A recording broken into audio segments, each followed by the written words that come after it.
So welcome back students. आज की इस क्लास में हम डिस्कस करेंगे कि अगर आप क्लास 11 12th में हो और आप अपने बोर्ड्स के एग्जाम की प्रिपरेशन कर रहे हो और अगर आप अभी भी कंफ्यूज हो about which books you should follow, which books are important, and which books you can actually skip, then this video is going to be very useful for you.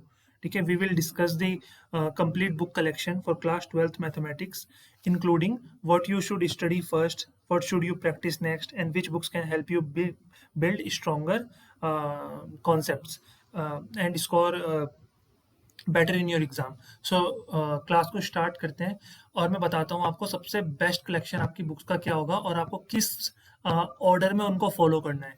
देखो, अगर आप बात करें क्लास 12th के boards की, तो class 12th के boards के लिए सबसे पहले नंबर पे जो बुक मैं आपको सजेस्ट करूंगा वो है आपकी एनसीईआरटीज।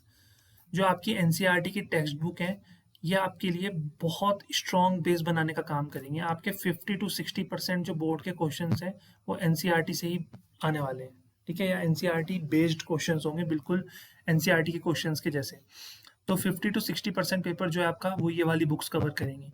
सेकंड नंबर पे इन बुक्स को कवर करने के बाद, जैसे आपने कोई चैप्टर है, मान लो लेट से आपने इंटीग्रेशन जो है वो एनसीईआरटी के बेसिक से कर ली है। ठीक है, सेकंड नंबर पे फिर आपको जाना है एग्जाम्पलर पे। सेकंड नंबर पे आपको किस पे जाना है? एग्जाम्पलर पे। फिर आपको एग्जाम्पलर की प्रॉब्लम सॉल्व करनी है। क्लियर है? एग्जाम्पलर की प्रॉब्लम सॉल्व करने के बाद थर्ड जो बुक मैं आपको रेफर करूंगा वो करूंगा अरिहंत की previous year question chapter wise. अभी तो ये जो लेटेस्ट मार्केट में अवेलेबल है 2016 से 2025 तक की है, बट अब जो हमारे पास नई बुक आएगी अब अगस्त सितंबर में, वो 2026 तक आएगी। तो थर्ड जो बुक है वो ये करनी है। इसमें क्या होता है, लास्ट 10 to 15 ईयर्स के जो बोर्ड्स के प्रीवियस ईयर क्वेश्चन होते हैं मैथमेटिक्स के, है ना, हर सब्जेक्ट की आती है मैथमेटिक्स के, वो टॉपिक वाइज, चैप्टर वाइज तो बहुत बुक्स में होते हैं, इसमें टॉपिक वाइज भी वो क्या होते हैं, क्लासिफाई कर रखे होते हैं, उनके सॉल्यूशंस भी गिवन होते हैं ताकि आप अपना जो सॉल्यूशन है वो आंसर क्रॉस चेक कर पाओ। तो थर्ड मेरे को जो लगता है बोर्ड के लिए वो ये बुक लगती है। तो अगर आप ये तीन बुक फॉलो करते हो, देखो एनसीईआरटी जो टेक्स्ट बुक है वो तो बहुत बेसिक बुक है, वो आपको स्कूल में कंप्लीट कर लेनी है। ठीक है, क्योंकि स्कूल के करिकुलम में वो फॉलो होगी। सेकंड, आपको थोड़ी एडवांस प्रॉब्लम्स के लिए एग्जाम्पलर का रुख करना है, एग्जाम्पलर बुक देखनी है। ये बुक बहुत ज़्यादा हेल्पफुल होने वाली है आपके बोर्ड्स के लिए। थर्ड पे आपको प्रीवियस ईयर क्वेश्चंस, मतलब प्रैक्टिस के लिए ये प्रीवियस ईयर क्वेश्चंस की बुक को फॉलो करना है। इसके अलावा देखो, ये तो आपके लिए प्रैक्टिस के लिए हो गई। इसके अलावा अगर आपको वेराइटीज चाहिए, ठीक है, अगर आपको क्या चाहिए, वेराइटीज चाहिए क्वेश्चन में, तो वेराइटीज के लिए आप रेफरेंस के लिए ये दो बुक्स यूज कर सकते हो। इनमें से आप कोई भी बुक यूज कर सकते हो। ये हमारी आर डी शर्मा है, ये हमारी आर डी शर्मा है, और ये हमारी आर एस अग्रवाल है। अब देखो इसमें क्या होता है कि एनसीईआरटी आपको कंप्लीट पढ़नी है।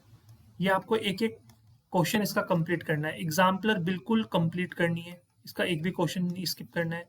और ये बोर्ड्स के पीवाईक्यू को भी बिल्कुल एकदम आपने ईयर एंड तक कंप्लीट कर लेना है। लेकिन जो ये रेफरेंस के लिए मैंने आपको बुक बताई है, R D Sharma and R S Agarwal, ये आपको कंप्लीट ऐसा सॉल्व नहीं करनी है। आपको बस इसमें जो इंपॉर्टेंट क्वेश्चंस होते हैं जो काफ़ी ज़्यादा बार बोर्ड में रिपीट हो चुके हैं, या जो अच्छी वेराइटीज़ के क्वेश्चंस हैं, अच्छे लेवल के क्वेश्चंस हैं, वो आप इनसे रेफर कर सकते हो अगर आपके पास टाइम है।